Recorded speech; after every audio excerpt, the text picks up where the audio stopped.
কয়েকজন কমেন্ট করে জানিয়েছেন যে যোনিপথ বা মাসিকের রাস্তায় চুলকানি এবং চাকা চাকা সাদা স্রাব নিয়ে অস্বস্তিতে আছেন।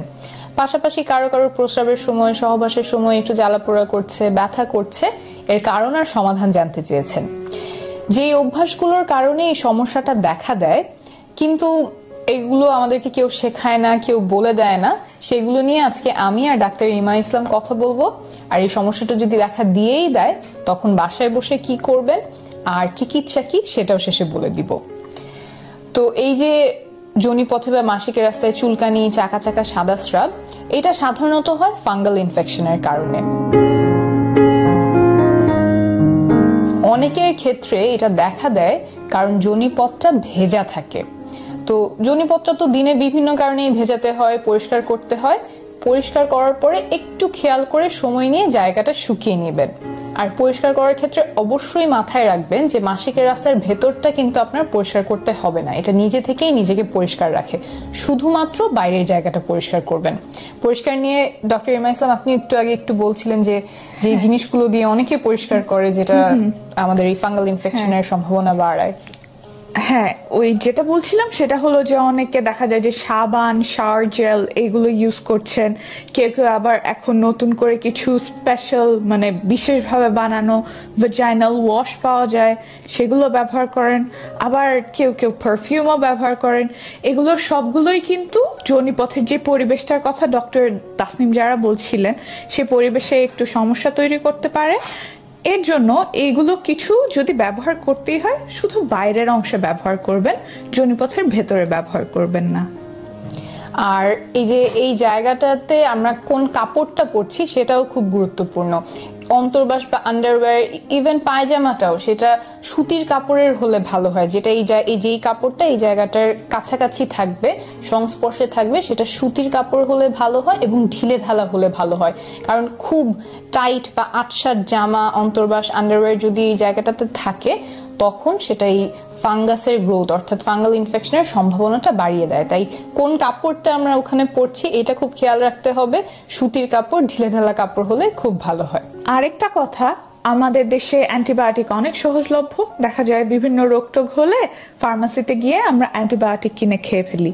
এখন অ্যান্টিবায়োটিক খেলে সমস্যাটা যেটা হয়, অ্যান্টিবায়োটিক শরীরের খারাপ জীবাণুগুলোকে তো মেরে ফেলেই, সাথে ভালো জীবাণুগুলোকেও মেরে ফেলে। তো যোনিপথে থাকা যে ভালো জীবাণুগুলো থাকে সেগুলোও মরে যায়। যোনিপথের যে স্বাভাবিক ভারসাম্য থাকার কথা সেটা নষ্ট হয়ে যায়। ফলে ফাঙ্গাসগুলো বেড়ে গিয়ে ফাঙ্গাল ইনফেকশন হতে পারে। আরেকটা এখানে ছোট্ট একটা জিনিস, সেটা হচ্ছে অনেক সময় দেখা যায় যার বারবার এই ফাঙ্গাল ইনফেকশন হচ্ছে তার হয়তো ডায়াবেটিস আছে। অর্থাৎ আপনার যদি মনে হয় যে আপনার খুব বারবারই ফাঙ্গাল ইনফেকশন হচ্ছে, আপনি সব সাবধানতা মেনে চলছেন, তাহলে একটু ব্লাড সুগারটা টেস্ট করাতে পারেন। আর কিছু স্বাভাবিক কারণেও হতে পারে, যেমন অনেক সময় যারা গর্ভবতী আছেন তাদের যে শরীরে পরিবর্তনগুলো আসে সে কারণে ফাঙ্গাল ইনফেকশন হওয়ার সম্ভাবনা একটু বেড়ে যেতে পারে। জন্মবিরতিকরণ পিল বা বড়ি খেলে একটু সম্ভাবনা বেড়ে যেতে পারে। তাহলে এখন আমরা চিকিৎসায় চলে আসি। এর চিকিৎসা খুবই সহজ। সহজ বলতে অ্যান্টিফাঙ্গাল ট্যাবলেট আছে, যেটা মুখে খাওয়ার ওষুধ আছে, মাসিকের রাস্তায় দেওয়ার ওষুধ আছে। আপনি এই যে যদি এই লক্ষণগুলো দেখেন যে খুব চুলকানি হচ্ছে, চাকা চাকা সাদা স্রাব যাচ্ছে, তাহলে ডাক্তারের কাছে যাবেন। তিনি আপনাকে আপনার জন্য যে ওষুধটা ভালো হবে সেরকম একটা ওষুধ দিবেন।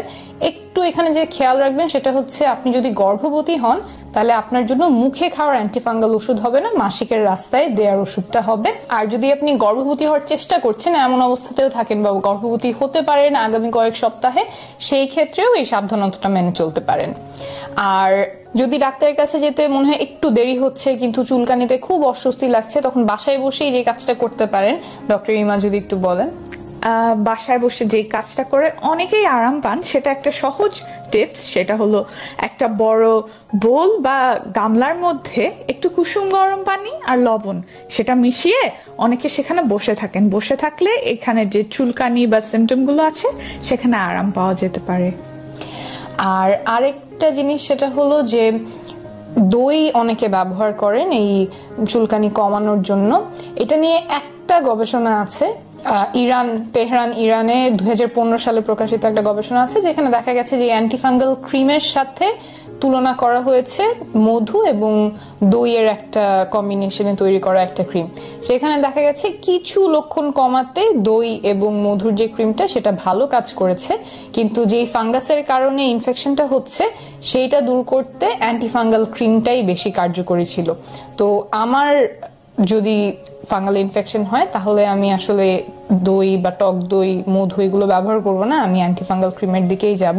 তো এইটাও আপনারা মাথায় রাখতে পারেন। আচ্ছা, শেষে একটু বলে রাখি, এই যে চাকা চাকা সাদা স্রাব, চুলকানি, এগুলো হলে তো আপনি ডাক্তারের কাছে যাবেনই এবং উনি দেখবেন যে ফাঙ্গাল ইনফেকশন কিনা, তারপর ওষুধ দিবেন। এইগুলো ছাড়া যদি আপনার দেখেন যে প্রস্রাবের রাস্তায় জ্বালাপোড়া হচ্ছে বা সহবাসের সময় জ্বালাপোড়া ব্যথা হচ্ছে কিন্তু চুলকানি নাই, চাকা চাকা সাদা স্রাব নাই, তাহলেও আপনি অবশ্যই ডাক্তারের কাছে যাবেন, কারণ এগুলো অন্য কোনো কারণে হতে পারে, প্রস্রাবের রাস্তায় ইনফেকশনের কারণে হতে পারে এবং এটার চিকিৎসা খুব গুরুত্বপূর্ণ। একটা বিশেষ তথ্য, আমরা প্রেগন্যান্সি নিয়ে একটা অ্যাপ তৈরি করছি যেখানে গর্ভকালীন সময় নিয়ে নানান গুরুত্বপূর্ণ তথ্য, পরামর্শ, টিপস, আর্টিকেলস, ভিডিওস, কোর্সেস থাকবে। তাই আপনি যদি গর্ভধারণ করে থাকেন বা গর্ভধারণ করার পরিকল্পনা করে থাকেন তাহলে নিচে একটা ফর্ম থাকবে যেখানে আপনার ইমেল অ্যাড্রেস বা ফোন নাম্বার দিয়ে রাখতে পারেন। আমাদের অ্যাপটা তৈরি হয়ে গেলেই আমরা আপনাকে ডাউনলোড লিঙ্কটা